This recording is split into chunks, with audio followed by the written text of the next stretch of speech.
नमस्कार, बहुत स्वागत है आपका। मैं हूं रीनू। सबसे पहले बात करेंगे इंदौर में तड़के डकैती की बड़ी वारदात हो गई। कालिंदी गोल्ड कॉलोनी में इंडियन ऑयल कॉर्पोरेशन के डिपो मैनेजर के घर डकैत घुसे और मारपीट कर परिवार को बंधक बना लिया। इसके बाद चाकू की नोक पर जेवर और नगद लूट लिया।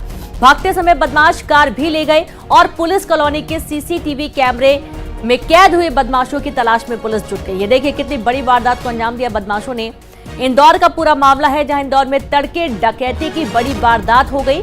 कालिंदी गोल्ड कॉलोनी में इंडियन ऑयल कॉर्पोरेशन के डिपो मैनेजर के घर डकैत घुस गए और मारपीट कर परिवार को बंधक बना लिया। चाकू की नोक पर जेवर और नगद लूटा। भागते समय बदमाश कार भी ले गए और ये देखिए घर किस तरीके से उथला पुथला पड़ा हुआ है। पूरा सामान अस्त व्यस्त कर दिया। घर में जो जेवर थे, जो नकदी थी, वो भी लेकर चले गए। साथ ही गाड़ी भी बदमाश लेकर चले गए।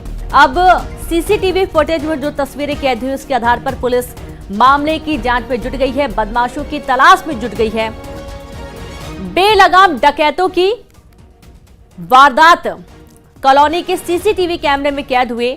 कालिंदी गोल्ड कॉलोनी में इंडियन ऑयल कॉर्पोरेशन के डिपो मैनेजर के घर में डकैत घुसे थे।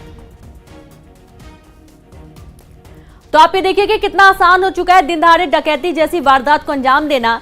और गोल्ड कॉलोनी है, बदमाश घुस गए घर के अंदर और किस तरीके से इन्हें एंट्री मिली, कैसे ये आए और चाकू की नोक पर इस वारदात को अंजाम दिया। पूरा घर तहस नहस कर दिया, एक एक सामान छान दिया इन्होंने और जो भी इनको जरूरत का सामान, जो महंगी चीजें थी, जो ज्वेलरी थी, कैश था, वो सब लेकर भाग गए। तो आप ये देखिए कि लगातार डकैती जैसी वारदातें सामने आ रही हैं इंदौर में। पुलिस की कार्यप्रणाली पर भी अब सवाल खड़े हो रहे हैं कि आखिरकार बदमाश इतने बेखौफ कैसे होते जा रहे हैं। अब कुछ दिन पहले ही एक और डकैती की वारदात को अंजाम दिया था। लगातार डकैती और चोरी की घटनाएं सामने आ रही हैं और सीधे रुख करेंगे, संवाददाता मिथिलेश जुड़ गए हैं। मिथिलेश, लगातार हम देख पा रहे हैं कि डकैती जैसी, लूट जैसी वारदातें हो रही हैं इंदौर में। पुलिस के वो तमाम दावे फेल हो जाते हैं जब उनका ये कहना होता है कि कानून व्यवस्था चुस्त है, दुरुस्त है। पूरा मामला बताएं मिथिलेश। और देखिए रेनू, सबसे पहले मैं आपको बताना चाहूंगा कि अगर किसी शहर में डकैती होती है तो ये पुलिस के लिए सबसे गंभीर सवाल होता है कि अगर आप वहां पर मुस्तैद हैं तो वहां डकैती कैसे हो रही है। डकैती सबसे बड़ा अपराध माना जाता है और इंदौर में लगातार डकैती की जो वारदात वो सामने आ रही है। ये तभी जो सीसीटीवी आया है, जो ताजा मामला सामने आया है, ये मित्तल परिवार का है। कालिंदी गोल्ड करके एक कॉलोनी है जो रिहायशी पॉश इलाका माना जाता है। महंगे वहां पर बंगले मिलते हैं जिसकी कीमत 1 करोड़ रुपए के आसपास होती है। सिक्योरिटी के दावे किए जाते हैं। एक डिपो, इंडियन ऑयल कॉर्पोरेशन के जो डिपो मैनेजर हैं, उनके घर पर डकैती हुई है। सारी जो घटना है वो सीसीटीवी में कैद हुई है। उसमें साफ दिख रहा है कि 5 से ज्यादा बदमाश हैं, किस तरीके से घर के अंदर ही तांडव करते हैं और खौफ के वो 7 मिनट, वो जो खौफनाक जो वक्त था 7 मिनट का, जो उस परिवार ने बिताया है, वो तस्वीर भी सामने आ चुकी है। तो ये तमाम चीजें जो हैं, ये अपने आप में गंभीर सवाल खड़े करती है कि आखिर इंदौर की पुलिस क्या कर रही है। और यही सबसे बड़ा सवाल है क्योंकि डकैती, बलात्कार, मोबाइल स्नैचिंग, चेन स्नैचिंग, तमाम जो गंभीर अपराध होते हैं वो इंदौर से लगातार सामने आ रहे हैं। और वो तस्वीर भी हम दिखा रहे हैं। कभी बदमाश खुलेआम तलवार लेकर धमकी देते हैं तो कभी बदमाश 20 सड़क लोगों की पिटाई कर देते हैं, कभी बदमाश हत्या कर देते हैं। और ये डकैती और जो दूसरे जो बड़े घटना है लगातार इंदौर में इस वक्त पुलिस के लिए बड़ी चुनौती बनी हुई है। ये 12 दिन पहले ही कनाडिया क्षेत्र से भी एक घटनाक्रम सामने आया था जिसमें घर में डकैती डाली गई थी। पुलिस अभी तक उस पूरी गुत्थी को सुलझा नहीं पाई। उसके बाद एक बड़ा जो डकैती का जो मामला है वो सामने आ चुका है और जाते जाते चोर गोल्ड, ज्वेलरी, मोबाइल, पैसे जो घर में रखे थे उसके अलावा एक होंडा सिटी कार भी लेकर चले गए। आखिरी लोकेशन जो है वो धार में मिली है। इसलिए पुलिस का माना जा रहा है कि जो बाग टांडा वाला जो इलाका है, जो बदमाशों का इलाका है, जिधर में बदमाश चोरी के बाद या बड़ी वारदात के बाद छुप जाते हैं, वो वहां हो सकते हैं। इसलिए पुलिस की एक बड़ी टीम रवाना हो गई है। लेकिन ये डकैती घटना अपने आप में एक सनसनीखेज वारदात है और कहीं ना कहीं से पुलिस के लिए बड़ी चुनौती भी बनी हुई है।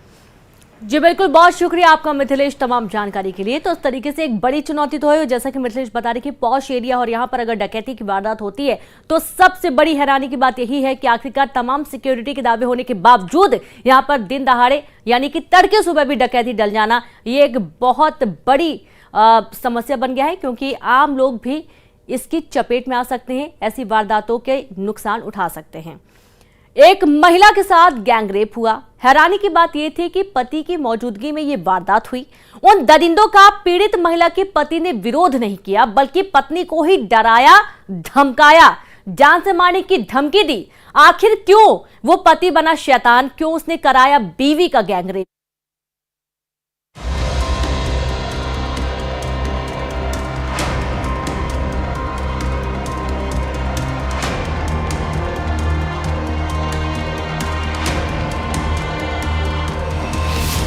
छह साल किलकारी का इंतजार।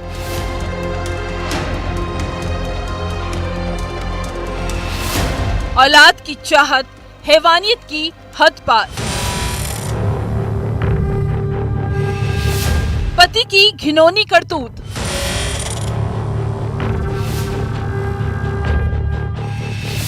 शैतान पति ने कराया बीवी का गैंगरेप।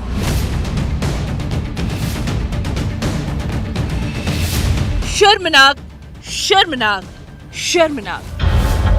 एक ऐसी एफआईआर जिसमें कैद कलंक की कहानी थर्रा कर रख देती है।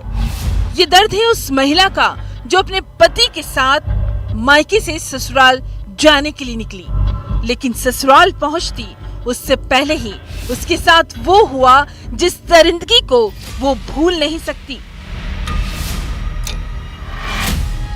महिला के साथ इन दो आरोपियों ने हैवानियत की, दरिंदगी की, गैंग रेप किया। दोनों आरोपी पेशे से मजदूर है। अब सुनिए रोंगटे खड़े करने वाली ये बात। महिला का पति ये सब कुछ जानता था। सुनकर यकीनन आप भी दंग रह गए होंगे। महिला के पति ने ही इन मजदूरों से अपनी बीवी का गैंग रेप कराया।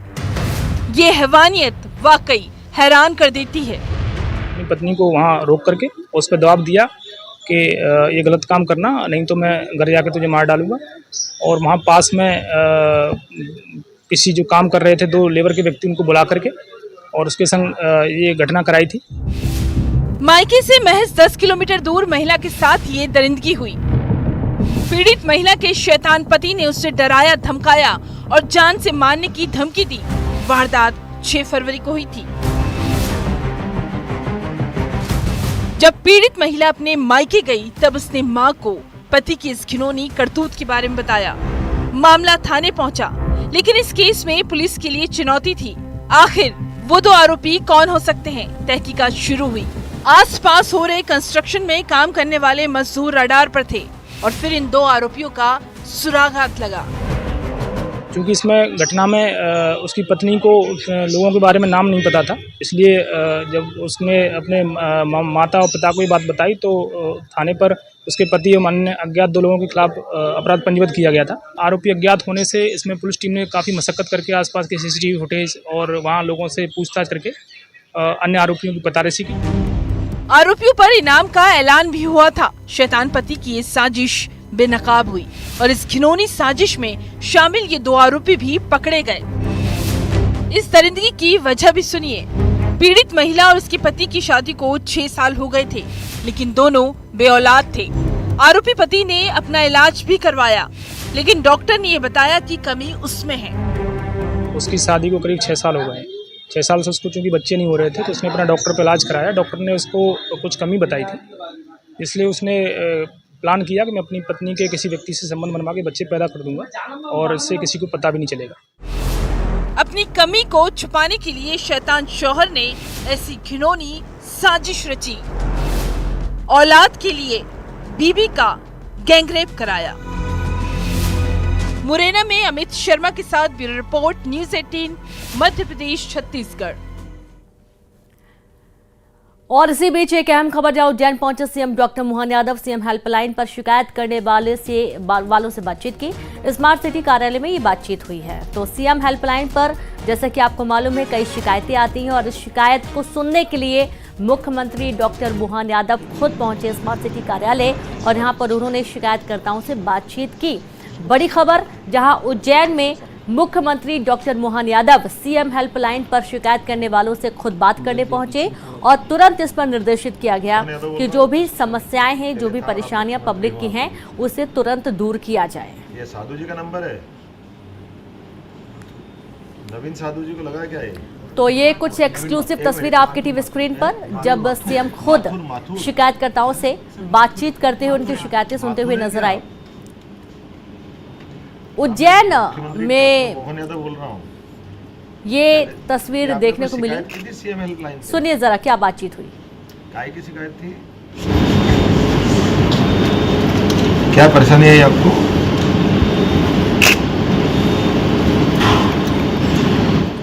अच्छा, अकाउंट फ्रीज हो चुका है, कोई इस पे रिजल्ट नहीं आया। कब शिकायत की थी आपने? ये कब हुआ था? 1 साल पुरानी शिकायत है। अभी तक खाता चालू नहीं हुआ आपका? चलो मैं दिखाता हूँ, है ना। मैं आपका डॉक्टर मोहन यादव बोल रहा हूँ, मुख्यमंत्री बोल रहा हूँ। ठीक है, बाकी और सब परिवार में ठीक है, सब मदद करेंगे आपकी, है ना। मैं सडनली देख रहा हूँ कि कंप्लेंट पे कार्रवाई हो रही है कि नहीं हो रही, इसलिए बताओ कब, कौन से विभाग के हैं? जिला पंचायत नागजरी की। इनकी क्या पेंशन का क्या था? पेंशन बढ़ाना है 15-16। आना कितनी चाहिए?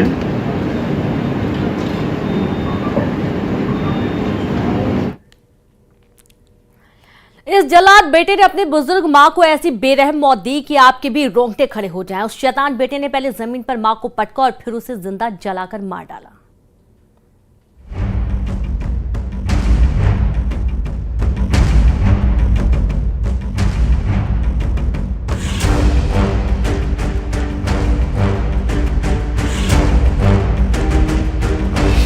जल्लाद बेटे की बर्बरता।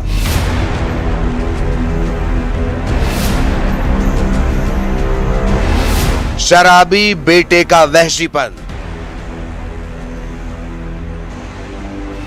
मां को जमीन पर पटका, जिंदा जलाया।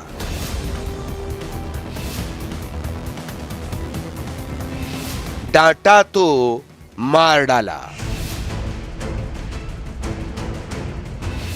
देवास में रिश्तों की चिता।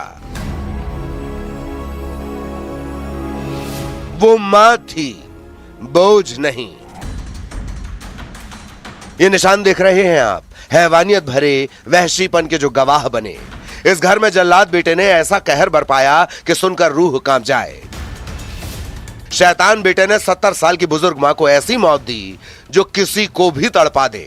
बुजुर्ग मां को जिंदा जलाकर मार डाला। दिव्यांग थी 70 साल की बुजुर्ग बिनका बाई, एक पैर से लाचार, जो बेटे की हैवानियत का विरोध भी नहीं कर पाई, खुद की जान बचाने के लिए भाग भी नहीं सकी। और ये जल्लाद औलाद जो अपनी बुजुर्ग मां को तड़पता हुआ, तिल तिल कर मरता हुआ देखता रहा।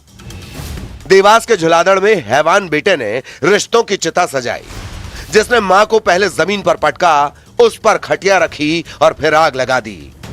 ग्राम झूलादड़ के पटेल मोहल्ले में किसी महिला, बुजुर्ग महिला को किसी उसके लड़के ने जला दिया है। जिस सूचना पर तत्काल पुलिस पहुंची, जहां एक धन सिंह बारेला ने 50 साल के व्यक्ति ने अपनी 70 साल की बुजुर्ग विकलांग महिला को खटिया के ऊपर डालकर उस पर कड़प डालकर आग लगाकर जिंदा जला दिया था। सुनिए इस शैतान से, आरोपी बेटे धन सिंह से, जो बता रहा है उस लत के बारे में, जिस लत का नशा ऐसा था कि मां की न चीख सुनाई दी, ना ही उसकी तड़प ने इसे झकझोरा। शराब के नशे में जलती मां की मौत का तमाशा देखता रहा। सुनिए इस हैवान को जो कह रहा है कई साल से बस शराब ही पी रहा है। शराब कब से पी रहा? शराब 25 साल से पी रहा। और तुम्हारी माँ शांत होगी तो दुख है? दुख पड़ेगी, माँ शांति होगी, दुख पड़ेगी। लोगों की माने तो बुजुर्ग बिनका बाई बेटे को समझाती थीं, शराब छोड़ दो, लेकिन ये समझाइश भी इस शैतान को नागवार गुजरी। ऊपर से बुजुर्ग बिनका बाई का एक पैर से विकलांग होना। मृतिका को हॉस्पिटल ले जाकर उसको पीएम कराया गया और आरोपी पुत्र को पकड़ा गया है। वारदात वाली रात बिनका बाई अकेले थीं। पोता और पोता बहू रिश्तेदारी में गए थे। पति की पहले ही मौत हो चुकी। बिनका बाई जिस बेटे के सहारे थी, उसने ही उसे दर्दनाक मौत दी। देवास से वरुण राठौर के साथ bureau report, news 18 Madhya Pradesh Chhattisgarh. एक ब्रेक के लिए रुकेंगे, जल्द लौटेंगे।